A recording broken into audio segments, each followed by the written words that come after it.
Hi, and welcome back to the Bible in a Year Live Chronological Project. It's week 11 and day 6 of the Christian Standard Bible reading. My name is Danielle Smith, and I'm reading to you from Deuteronomy chapters 11 to 13. Deuteronomy 11. Remember and obey. Therefore, love the Lord your God and always keep his mandate and his statutes, ordinances, and commands. Understand today that it is not your children who experienced or saw the discipline of the Lord your God, his greatness, strong hand, and outstretched arm, his signs and the works he did in Egypt to Pharaoh king of Egypt and all his land. What he did to Egypt's army, its horses and chariots, when he made the water of the Red Sea flow over them as they pursued you, and he destroyed them completely. What he did to you in the wilderness until you reached this place, and what he did to Dathan and Abiram, the sons of Eliab the Reubenite, when in the middle of the whole Israelite camp the earth opened its mouth and swallowed them, their households, their tents, and every living thing with them. Your own eyes have seen every great work the Lord has done. Keep every command I am giving you today, so that you may have the strength to cross into and possess the land you are to inherit, and so that you may live long in the land the Lord swore to your ancestors to give them and their descendants, a land flowing with milk and honey. For the land you are entering to possess is not like the land of Egypt from which you have come, where you sowed your seed and irrigated by hand as in a vegetable garden. But the land you are entering to possess is a land of mountains and valleys, watered by rain from the sky. It is a land the Lord your God cares for. He is always watching over it from the beginning to the end of the year. If you carefully obey my commands I am giving you today, to love the Lord your God and worship him with all your heart and all your soul, I will provide rain for your land in the proper time, the autumn and spring rains, and you will harvest your grain, new wine, and fresh oil. I will provide grass in your fields for your livestock. You will eat and be satisfied. Be careful that you are not enticed to turn aside, serve, and bow in worship to other gods. Then the Lord's anger will burn against you. He will shut the sky, and there will be no rain. The land will not yield its produce, and you will perish quickly from the good land the Lord is giving you. Imprint these words of mine on your hearts and minds. Bind them as a sign on your hands, and let them be a symbol on your foreheads. Teach them to your children, talking about them when you sit in your house and when you walk along the road, when you lie down and when you get up. Write them on the doorposts of your house and on your city gates, so that as long as the heavens are above the earth, your days and those of your children may be many in the land the Lord swore to give your ancestors. For if you carefully observe every one of these commands I am giving you to follow, to love the Lord your God, walk in all his ways, and remain faithful to him, the Lord will drive out all these nations before you, and you will drive out nations greater and stronger than you are. Every place the sole of your feet treads will be yours.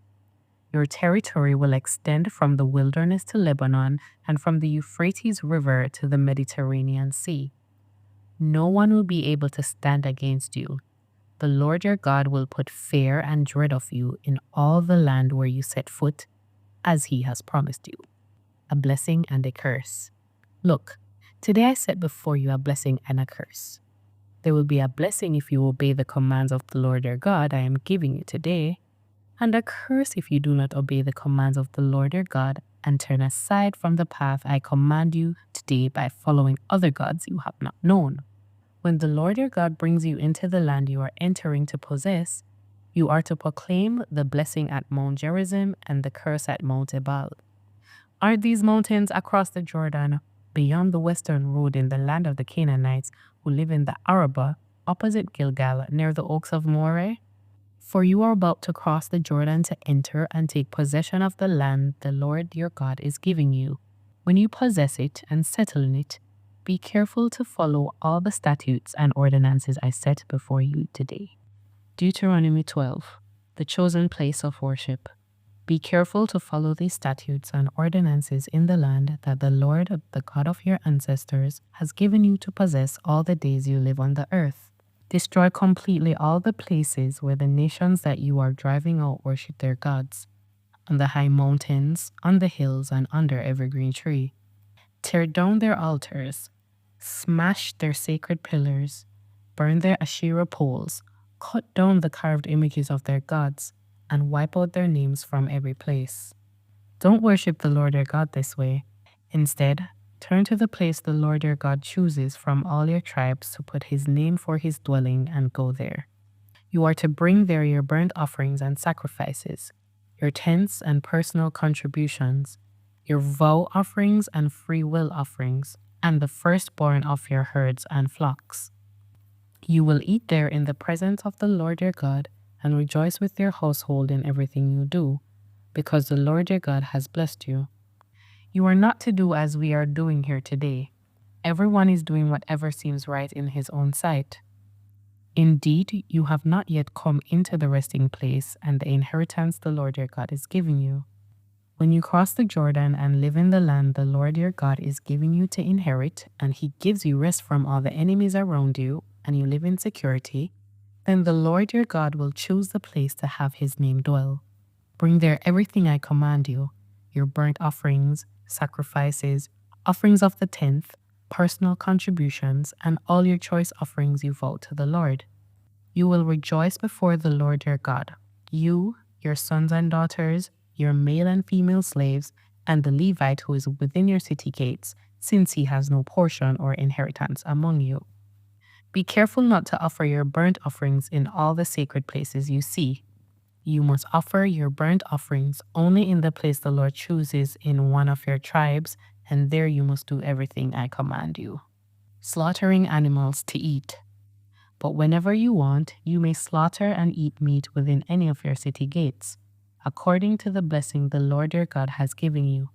Those who are clean or unclean may eat it as they would a gazelle or deer, but you must not eat the blood. Pour it on the ground like water. Within your city gates you may not eat the tenth of your grain, new wine, or fresh oil, the firstborn of your herd or flock, any of your raw offerings that you pledge, your free will offerings, or your personal contributions. You are to eat them in the presence of the Lord your God at the place the Lord your God chooses. You, your son and daughter, your male and female slave, and the Levite who is within your city gates. Rejoice before the Lord your God in everything you do, and be careful not to neglect the Levite as long as you live in your land.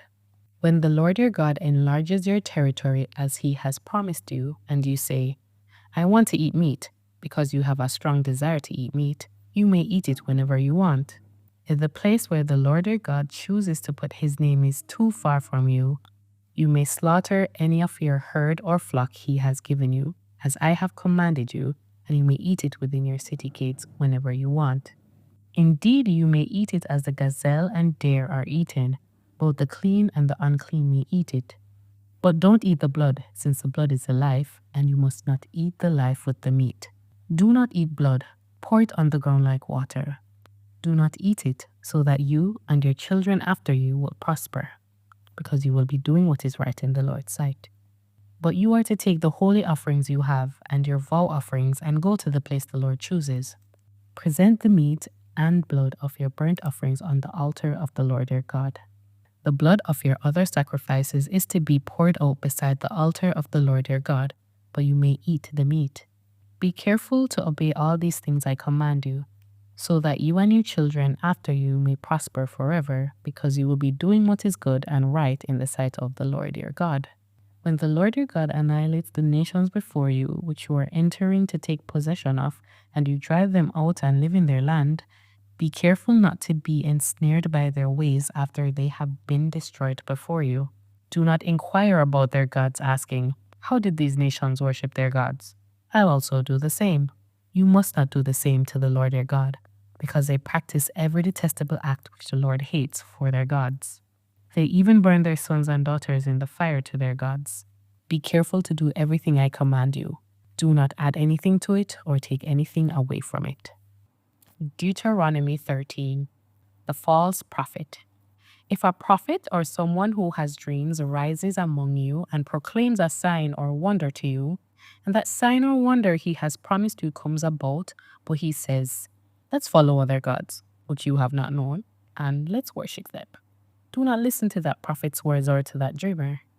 For the Lord your God is testing you to know whether you love the Lord your God with all your heart and all your soul. You must follow the Lord your God and fear him. You must keep his commands and listen to him. You must worship him and remain faithful to him.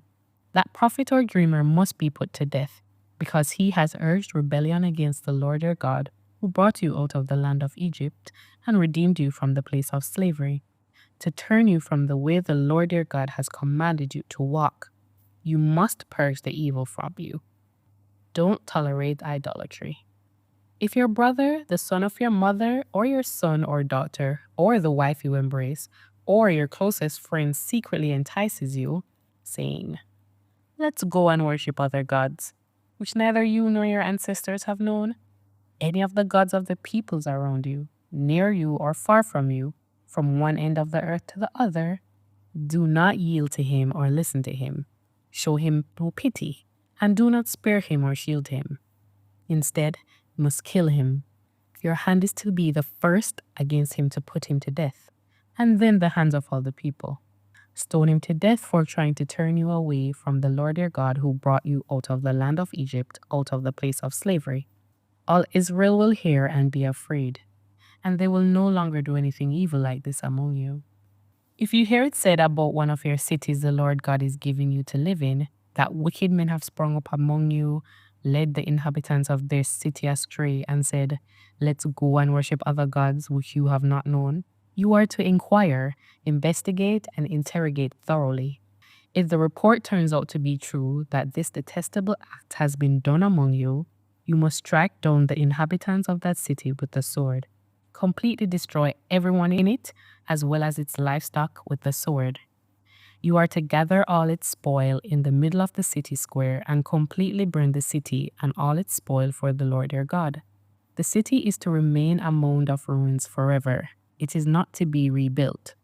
Nothing set apart for destruction is to remain in your hand, so that the Lord will turn from his burning anger and grant you mercy, show you compassion, and multiply you as he swore to your ancestors. This will occur if you obey the Lord your God, keeping all his commands I am giving you today, doing what is right in the sight of the Lord your God. Here ends the reading. Amen. After tomorrow's reading, join the live discussion at 6:30 p.m. on Zoom. Details are in the description.